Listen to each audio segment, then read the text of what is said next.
Voilà, bonsoir et bienvenue à la formation de ce soir. Nous avions prévu de faire la formation aujourd'hui sur la salade, raison pour laquelle nous sommes là pour voir comment faire la culture de la salade et comment réussir la culture de la salade.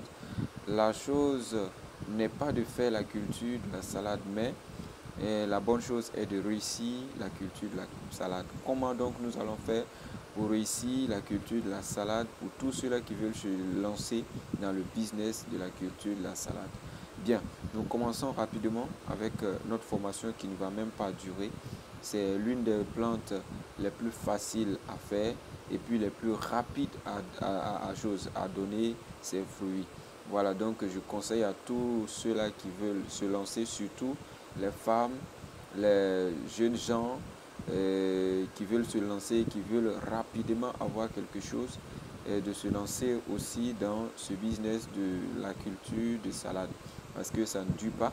Le maximum, c'est 60 jours et vous commencez déjà à avoir quelque chose de la part de votre plantation de salade. Bien, en première position, nous allons tout d'abord commencer à savoir comment faire notre pépinière parce que le problème même d'abord commence par les pépinières. Une fois que tu réussis les pépinières, alors le reste, tu peux réussir ça à 100%. Nous allons voir comment donc nous allons faire pour réussir les pépinières. Tout comme les autres formations, pour réussir les pépinières, il faut d'abord choisir un coin où tu vas faire ta pépinière. Et si tu choisis le coin, il faut labourer le coin. Il faut labourer le coin, rendre le coin propre. Voilà, t'assurer qu'il n'y a pas de cailloux de sable dans la terre que tu veux mettre ta pépinière. Il faut moudre ça bien propre. Rendre ça bien propre et bien mou. Voilà, quand tu finis ça, il faut fertiliser ça parce qu'il y a des zones, quand on choisit, c'est pas trop fertile, c'est pas, comment on appelle, fertile. Il n'y a pas d'éléments nécessaires pour nourrir nos différents plants. Donc il faut le fertiliser. Et le fertiliser, je conseille toujours le bio. Le bio, il est très très très bon, surtout la salade, le bio, il est très bon. Voilà.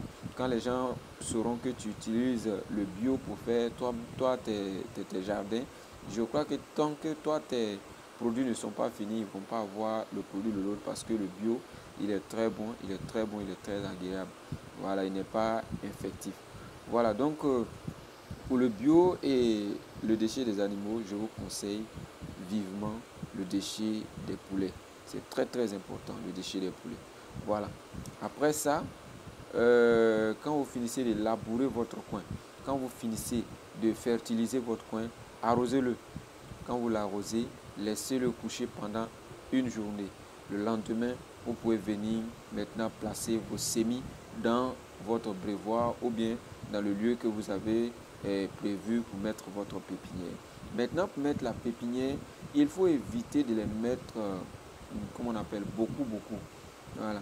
Il faut éviter de les entasser. Si vous les entassez, ils vont sortir certes, mais ils vont sortir coincés. Et s'ils sont coincés, les pépinières seront très très très chétifs et ça ne va pas vous donner gain de cause. Donc, le conseil que je peux vous donner, c'est de ne pas coincer les semis.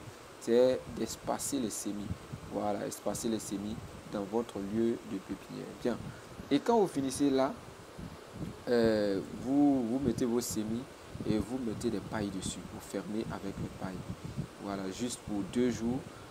Quand vous allez remarquer que les choses, comme on appelle, les semis ont commencé à germer, vous enlevez la paille et vous placez maintenant une ombrière sur votre pépinière. Vous placez une ombrière sur votre pépinière. L'ombrière peut avoir une hauteur de 50 cm, c'est pas grave. Et puis vous couvrez l'ombrière. Voilà. Donc cela va servir de ombre pour votre pépinière et le vent aussi pourra rentrer.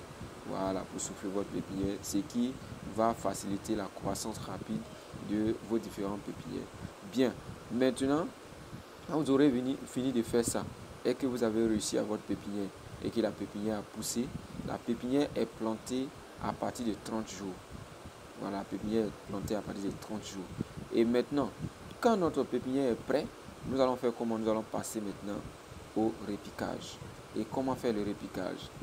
Sur quel sol il faut faire le repiquage? Généralement, la salade aime les lieux que nous appelons dans notre jargon les bas-fonds.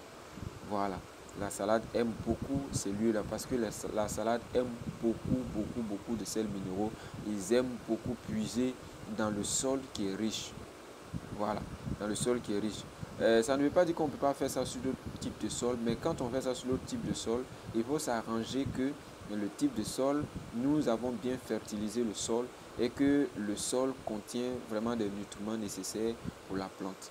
Voilà, sinon on est favorable dans le bas-fond. Et dans le bas-fond, il faut impérativement faire des buts. Il faut impérativement lever des buts. Et quand vous aurez fini de lever les buts, vous rentrez dans les buts maintenant et vous labourez les buts. Vous les rendez bien mous. Parce que c'est une plante qui n'aime pas quand il y a beaucoup de cailloux. Il ne peut pas se développer. Donc vous labourez bien les buts et vous fertilisez les buts. Voilà. Pendant que vous savez que vous devez répiquer dans une semaine, vous commencez à labourer les buts. Vous devez commencer à faire les choses. Là, en ce moment, vous avez déjà fait les buts. Voilà, vous commencez à labourer les buts et vous fertilisez les buts. Quand on parle de fertiliser, il faut mettre des déchets des poulets ou bien il faut mettre de l'engrais pour rendre les buts très riches. Voilà, quand vous finirez de fertiliser, vous l'arrosez 2 jours et vous venez faire votre répiquage. Vous répiquez dans le lieu que vous avez fertilisé. Bien. Pour répiquer aussi, il faut respecter des espaces entre les deux plants.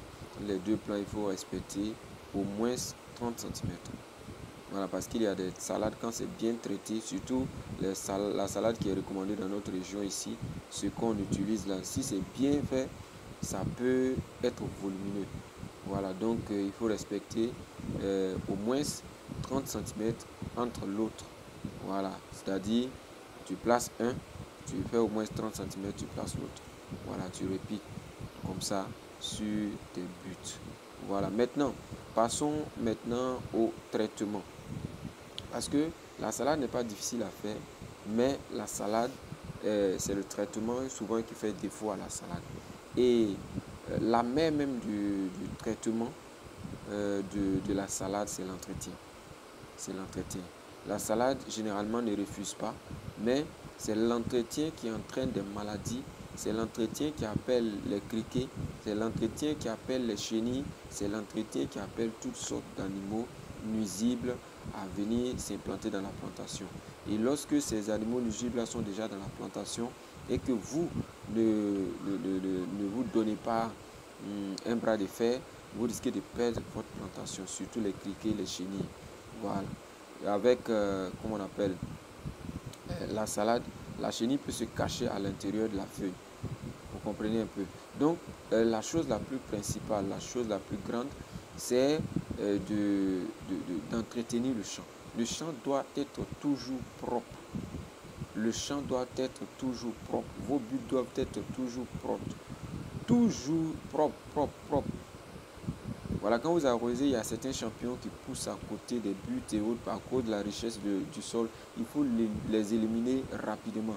Sinon, ce sont ces champignons-là même là qui sont à la cause des éléments nuisibles qui sont en bas, qui détruisent les racines des salades. Vous comprenez? Et les autres herbes vont suivre en appelant les chenilles, les criquets et d'autres choses dans la plantation. Donc du coup, il faut mettre l'œil sur la plantation et rendre toujours la plantation propre. Voilà, rendre toujours la plantation propre. Bon, concernant les herbicides, ce n'est pas conseillé de pomper des herbicides dans la salade. C'est pas bon.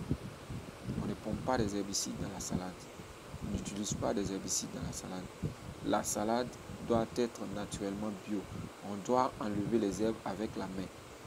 Voilà, on doit enlever les herbes avec la main. Il y a certaines personnes qui forment en disant qu'il y a des produits comment on appelle, chimiques qui peuvent traiter les herbes dans les choses, dans la salade. Mais moi, ce n'est pas bon. Ce n'est pas bon. Ce n'est pas, non seulement ça peut t'apporter une perte, voilà, ça peut t'apporter une perte. Et puis les éléments nécessaires dans les herbicides ne marchent pas avec la salade. Donc du coup, il faut enlever ça de la main. Il faut rendre ça propre de la main. Voilà. Donc, après cela, pour lutter contre, parce qu'il n'y a pas de culture sans maladie et sans maladie de la culture.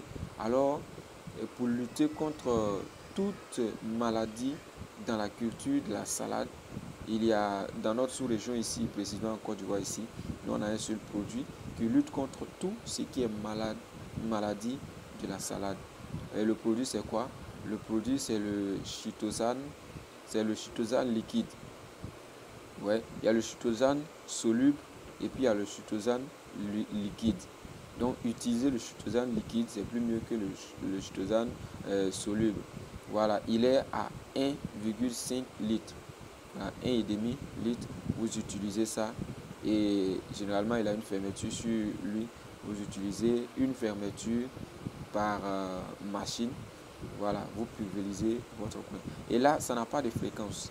Ça n'a pas de fréquence. Lorsque vous observez net qu'il y a retouche des maladies ou bien des traces de quelque chose qui est bizarre, vous pompez en même temps.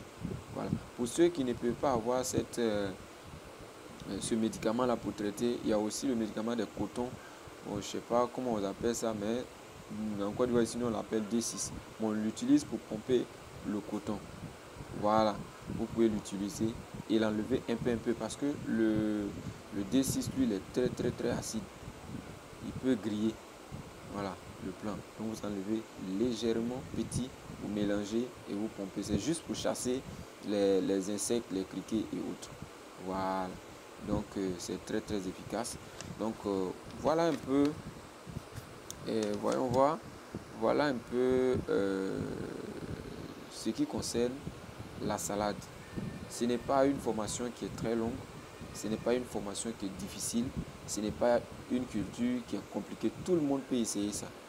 Tout le monde peut essayer la salade. Donc si tu veux, peut-être si tu veux même, comme on appelle, te lancer dedans et que tu n'as pas les moyens, tu peux commencer par la salade. Tu commences par la salade et puis ce que la salade va te donner là, tu prends, tu te lances dans autre chose. C'est rapide. 30 jours en pépinière, 30 jours pour devenir des fleurs pour qu'on puisse l'utiliser. Donc c'est un peu plus facile. Voilà, donc je conseille ça à nos mamans qui sont dans le groupe là. Surtout nos mamans qui sont dans le groupe là, c'est très facile à appliquer. Donc sur ce, concernant l'arrosage, je voulais oublier. Concernant l'arrosage, quand il s'agit de temps de pluie, il faut seulement observer quand l'humidité veut laisser les plants l'arroser. Sinon, il ne faut pas l'arroser régulièrement. Voilà. Si possible, même s'il pleut tous les jours, le temps de la pluie même, c'est un bon temps pour la salade parce que on ne l'arrose pas. Voilà. N'ayez pas peur aussi parce qu'il n'a pas peur de la pluie. Ce sont les pépinières qui ont peur de trop d'humidité. Sinon, lorsqu'il grandit déjà, à 30 jours qu'on le répique, il n'a pas beaucoup peur de la pluie.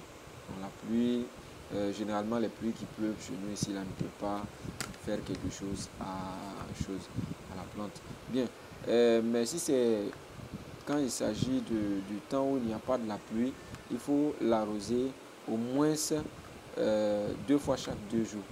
C'est-à-dire aujourd'hui, je arrose ça matin et soir. Je saute demain, j'arrose demain matin et soir. Je saute après-demain. Voilà, on fait comme ça. Donc, sur ce, je conseille à tous ceux qui reçoivent la formation mais qui ne sont pas encore lancés de se lancer. 2024, c'est maintenant, c'est pas demain. Voilà, 2024, c'est maintenant, c'est aujourd'hui qu'il faut se lever. Voilà, ne laissez pas l'année vous surprendre et vous dites encore 2025. Ne rejetez pas chaque opportunité. Saisissez l'opportunité tant qu'il est temps. Donc vraiment, merci beaucoup, je vous aime. Merci à tous ceux qui achètent les documents pour m'aider à avoir des mégas pour encore faire des formations pour vous. Voilà, si vous ne payez pas les documents là, je n'aurai pas de mégas. Comprenez, non? Voilà, tout est devenu cher, la connexion est devenue chère. Et vous savez que la formation elle est gratuite, elle n'est pas payée. Voilà, donc c'est les documents que vous payez 1000 francs là, que je prends, je fais, comment on appelle, le rechargement, je fais en illimité et puis je vous donne les formations. Alors, si vous ne payez pas, ne soyez pas étonnés qu'un jour, voilà, on ne soit plus en train de faire la formation. Voilà, c'est une structure genre comme l'ONG pour aider toute la jeunesse voilà, toute jeunesse qui peut se mettre dans ce groupe-là. Vous voyez qu'il y a certaines personnes qui sont en train de partir, ça ne les intéresse pas. Mais vous qui êtes là, j'espère que ça vous intéresse et vous voulez vous en sortir à travers ces différentes formations. Je vous encourage beaucoup à vous lever et à faire quelque chose en 2028. En 2024 du moins, j'ai déjà prophétisé, ça va aller. Voilà, merci beaucoup et bonne suite et bonne soirée. Merci.